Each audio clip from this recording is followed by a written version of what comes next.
Good morning. কি অবস্থা সবার পড়াশোনার? আজকে আমি সকালে প্রায় ৮টার আগে উঠেছিলাম। উঠার পর থেকে মনে হচ্ছিল আজকে বাংলা প্রথম পত্র পড়বো, সেজন্য খুবই ভালো লাগছিল। বাংলা সাহিত্য পড়বো এই ভেবেই যে বাংলা ব্যাকরণটা আমার অবশেষে শেষ হলো। এবার বাংলা সাহিত্য পড়বো। তো উঠতে উঠতে ৮টার মতো বেজে গেল। এরপর ৮টা বাজার পরে ফার্স্টে রুটিন বানাতে বসে গেলাম। রুটিনে আজকে আলাদা আলাদা কিছু টপিকও রেখেছি, একটু ভিন্ন টাইপের একাডেমিক স্টাডিও আজকে করব। তো রুটিনটা বানানো শেষ হওয়ার পরে আমি দেখিয়ে দিচ্ছি আজকে কিভাবে কি পড়ব। তো রুটিনে আজকে আমি নাটক রেখেছিলাম, প্রবন্ধ রেখেছিলাম, আর প্রবন্ধের মধ্যে ভ্রমণ কাহিনী পড়ে, মানে এই ৩টা টপিকস আজকে পড়ব। আর আজকে একটু একাডেমিক স্টাডি করব। একাডেমিক স্টাডি বলতে আমি বুঝাচ্ছি আমার কিছু কিছু ইউনিভার্সিটিতে অ্যাপ্লাই করা আছে প্রভাষক পদে নিয়োগের জন্য। তো ওইসব জায়গায় দেখা যায় আবার পরীক্ষা শুরু হয়ে যেতে পারে, মানে রিটেন পরীক্ষার ডেট দিয়ে দিতে পারে। তো ভাবলাম এখন থেকে বিসিএস প্রস্তুতির সাথে যদি প্রতিদিন ১ ঘন্টা করে অন্তত মিনিমাম ইউনিভার্সিটিতে যেগুলো পড়েছিলাম সেগুলোই পড়তে পারি, তাহলে আমার একদিক দিয়ে ওইটা একটু কমপ্লিট হলো। আর তকদিরে কি আছে তা তো বলা যায় না, কোন চাকরি আছে কিংবা কি আছে, তাই সব কিছুই ভেবেছি একটু একটু করে চেষ্টা করব। তাই আজকে থেকে একাডেমিক স্টাডিওটাও একটু নতুন করে রাখলাম। আর আজকের রুটিনে পাশাপাশি সবগুলোতেই সময় লিখে রেখেছিলাম যে এই সময়ে পড়ব। আমি তো জানি কখন কখন আমি অবসর থাকবো, সেজন্য এগুলো লিখে রেখেছিলাম। তারপর বাংলা সাহিত্য খাতাটা খোঁজা শুরু করেছি। এই খাতা খোঁজা আমার জন্য বড়ই একটা টাফ, এত এত সাবজেক্ট কোথায় কি রেখেছি। তারপর খুঁজতেই থাকি অবশেষে পেয়েছিলাম বাংলা সাহিত্য খাতা। তো খাতাটা পেলাম, পাওয়ার পরে এই খাতাটা নিয়ে নিলাম। এখানে আমার লেকচার লেখা আছে, তো লেকচার অনুযায়ী আগে পড়ব, তারপরে আমি নোট করব আর বই খাতা পড়ব। তো বাংলা ব্যাকরণ খাতাটা রেখে দিলাম, যা এতদিন পড়াশোনা করেছি তার আর আপাতত দরকার নেই, যা পড়েছি এবার রেখে দিয়েছি। আর বাংলা সাহিত্য খাতাটা নিয়ে নিলাম। তারপরে প্রায় পড়তে বসতে বসতে, যদিও লিখেছিলাম ৯টা বাজে পড়তে বসবো, কিন্তু ৯টা বাজে আর পড়তে বসতে পারলাম না। পড়তে বসতে বসতে আমার প্রায় ১০টার মতো বেজে গেল। তো ১০টা বাজে পড়াশোনা শুরু করলাম। তো বাংলা সাহিত্য পড়ার জন্য আমি অগ্রদূত বইটাও আজকে ভেবেছি পড়বো, আর অভিযাত্রীটাও পড়বো, যেখান থেকে ভালো লাগে সেটা পড়বো। ফার্স্টে অভিযাত্রীটা পড়া শুরু করলাম, দেখলাম যে কোথায় কি আছে। যেটা দেখলাম অভিযাত্রীতে ভালোই ডিটেলসে লেখা আছে, ওইটা ভালো লাগলো। আর অগ্রদূত বইটাও চেক করলাম, ওখানে একদমই সংক্ষেপে লেখা, মানে মেইন কথাগুলো লেখা, অত ডিটেলসে কোনো কিছু লেখা নাই। ফার্স্টে অগ্রদূতটা পড়ে শেষ করে ফেললাম, ওইটা পড়তে মোটামুটি টাইম লেগেছে। শেষ করার পরে এরপরে অভিযাত্রী বইটাও পড়লাম।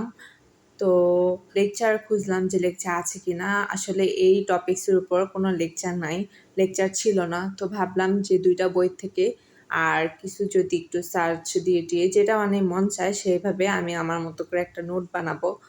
তো অগ্রদূত পড়ার পরে অভিযাত্রীটা একটু শুরু করার পরই আমি নোট বানানো শুরু করলাম।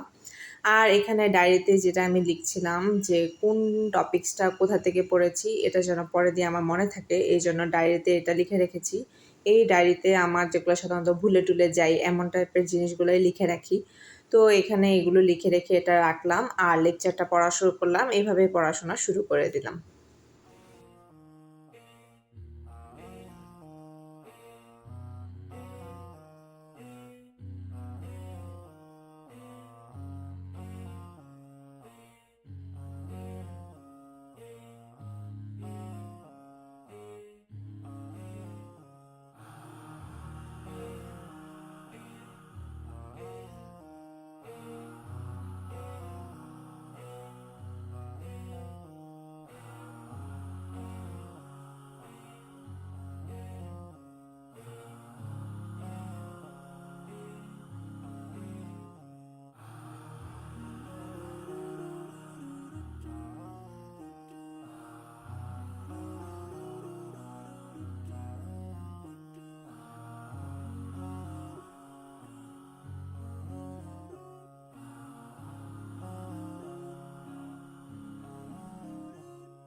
এরপর ৩টার দিকে পড়তে বসলাম। যা, যা নোট করেছিলাম তা ভাবলাম যে পুরোটা পড়ে ফেলি। কিন্তু পড়তে গিয়ে আবার ঘুম চলে আসলো, তাই ঘুমিয়ে গেলাম। এরপর ঘুম থেকে উঠে পড়তে বসলাম। পড়ার পরে মোটামুটি করে নাটকের যা, যা নোট করেছি তা শেষ করলাম। পড়তে ভালোই ইজি লেগেছে নোট করার কারণে। যেখানে যা, যা প্যাচ লাগে আমার তাও লিখে রেখেছি। আর এই নোটগুলো লাস্টে আমি দিয়ে দিব। আসলে নিজে নোট করলে পড়া অর্ধেকের বেশি শেষ হয়ে যায়। তো এইজন্য পড়তে আমার খুবই কম টাইম লাগলো। বাকি অভিযাত্রী বইটা যখন পড়লাম, ওগুলো সবকিছুই ইজি লেগেছে। তারপরে একটু দুপুরে প্রায় সন্ধ্যা হয়ে আসলো যখন, তখন ভোকাবুলারিটা নিলাম। আর ভোকাবুলারিতে আজকে সাকিব আল হাসানকে দেখলাম। তো তার এই বিষয় নিয়ে কিছু পড়াশোনা করলাম। পড়ার পরে লাস্টে দিয়ে ভোকাবুলারিতে যা, যা ৫-৭ টা ওয়ার্ড পেয়েছি, ওগুলা লিখে দিয়েছি।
তারপর ভোকাবুলারি পড়ার পরে অভিযাত্রী বইটা একটু পড়লাম। আর অভিযাত্রী বইয়ের পড়ার পরে বিসিএসসির আর পিএসসি, ইউনিভার্সিটি মানে বইয়ের লাস্টের দিকে যে সকল কোশ্চেন ছিল তা পড়ে শেষ করলাম। আজকে আর প্রবন্ধ পড়া হয়নি, যদিও আমি নোটে লিখেছিলাম মানে রুটিনে করেছিলাম যে প্রবন্ধ পড়ব। তারপর আর পড়া হয়নি। এরপর একাডেমিক স্টাডি করবো ভেবেছিলাম, তাও পড়া হয়নি। আসলে নাটকের পেছনে টাইম দিতে দিতেই আমার আজকে 10টার মতো বেজে গেল। তো এভাবে পড়তে পড়তেই আজকে রাতটা শেষ হলো।